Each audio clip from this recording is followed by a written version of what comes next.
আজিজ মুহাদ্দিস দিলবি রহমাতুল্লাহ আলাইহি তিনি আওয়াজ দিয়েছিলেন, চলো ব্রিটিশদের বিরুদ্ধে লড়াই করা ফরজ হয়েছে। সেই সময় উলামারা ঝাঁপিয়ে পড়েছিলেন। শুধু দিল্লির জমিনে হাজার হাজার হাফেজে কোরআন আলেমে দ্বীনকে গাছের মধ্যে টাঙিয়ে ফাঁসি দিয়ে খুন করেছে ব্রিটিশ গভর্নমেন্টরা। আজকে সেই মাতৃভূমি ধ্বংসের দিকে যাচ্ছে।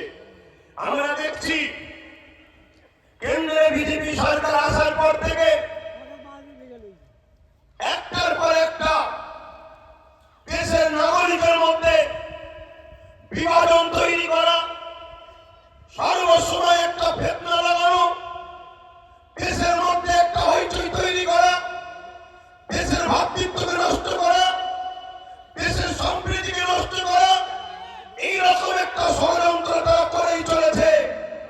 যার প্রমাণ আপনারা নিশ্চয়ই জানেন। আমরা দেখতে পাচ্ছি এনআরসি নামে প্রকাশ্য সেখানে বলা হচ্ছে যে একটা বিশেষ ধর্মীয় মানুষের নাম বলে বলছে তাদেরকে নাগরিকত্ব দেওয়া হবে না।